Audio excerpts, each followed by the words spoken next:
I had always thought our anniversaries were a time for celebration, a pause from the chaos of life to reflect on our love. But this year, something felt off. Jessica, my wife of 10 years, had been unusually attentive, almost too perfect.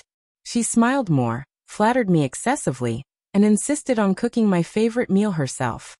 At first, I thought it was sweet, an effort to make the day special. But deep down, a gnawing unease tugged at me.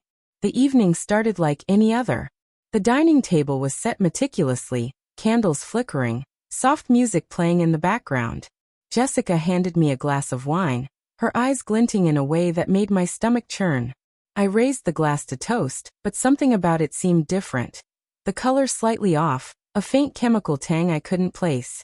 My instincts screamed at me, honed from years of being cautious, never ignoring the subtle signs that something was wrong. I excused myself, hiding the glass behind my back, and poured a separate one from a bottle I had kept unopened in the kitchen.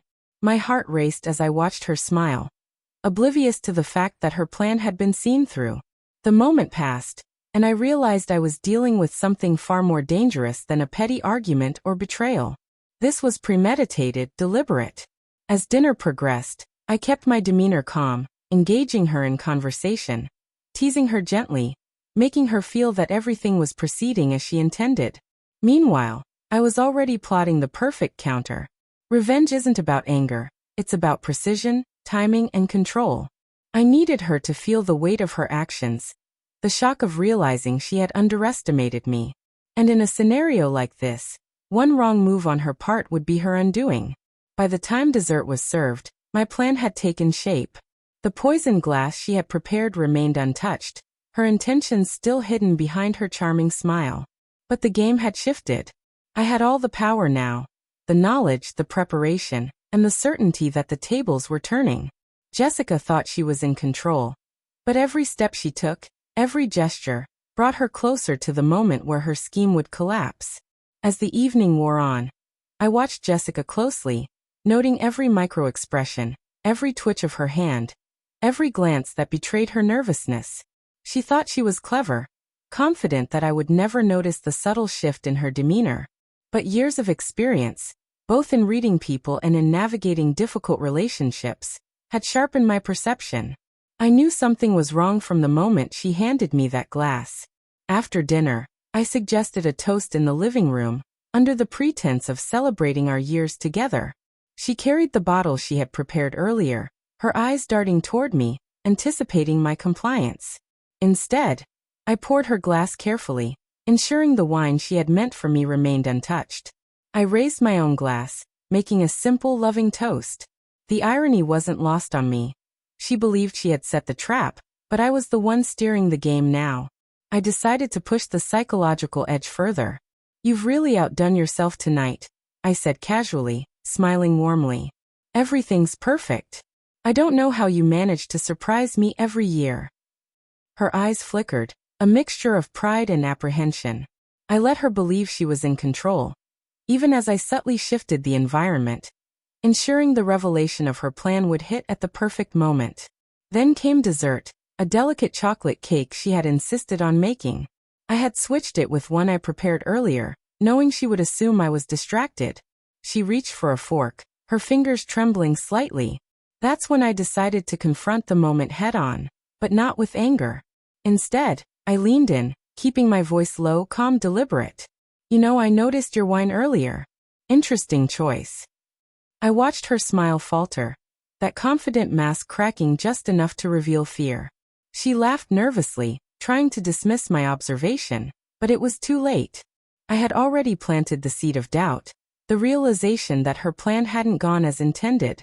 Every gesture I made, every word I spoke, was calculated to let her know that she had underestimated me.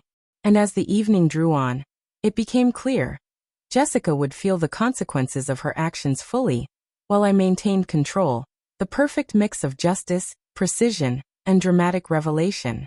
The moment of truth arrived as Jessica reached for the second glass of wine, the one she had intended to poison me with. I remained calm, watching her every move. The living room was silent, save for the soft flicker of candlelight and the faint sound of the clock ticking. She didn't realize that I had already taken control, swapping glasses earlier, ensuring her plan would fail without her knowledge. I leaned back, smiling slightly, letting the tension build. You really thought you could get away with it, didn't you? I said softly, not raising my voice. Her confident smirk faltered, and her hands shook. I had turned the tables completely. The game was no longer hers, it was mine. Every plan, every calculation she had made, now worked against her. Then I called her bluff. I know what you did. And I know every detail, your wine, your intentions, even the notes you left for yourself in the kitchen. Her face went pale, eyes wide, disbelief etched across every line. I watched as the realization sank in. Her careful, calculated betrayal had been exposed in its entirety. The most satisfying moment, however, was the final reveal. I had gathered a few close friends under the guise of a casual anniversary celebration. They had witnessed my subtle movements, my calm demeanor, and now they saw her panic unfold. I placed the glass she had prepared earlier on the table, in front of everyone, letting her see that it remained untouched.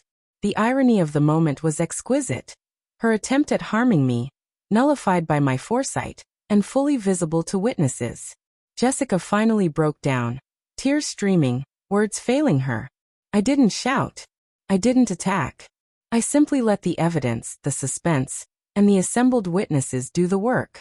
She had underestimated me, underestimated the consequences of her actions. And in that moment, I reclaimed control, not just of the evening, but of the narrative, the trust, and the power in our relationship. By the end of the night, Jessica understood the magnitude of her failure. I had survived, exposed her intentions, and delivered a lesson she would never forget. Revenge, when executed with precision, is not about anger. It's about timing, control, and ensuring the truth comes to light in the most undeniable, unforgettable way. And tonight, every step, every word, every calculated move had achieved exactly that.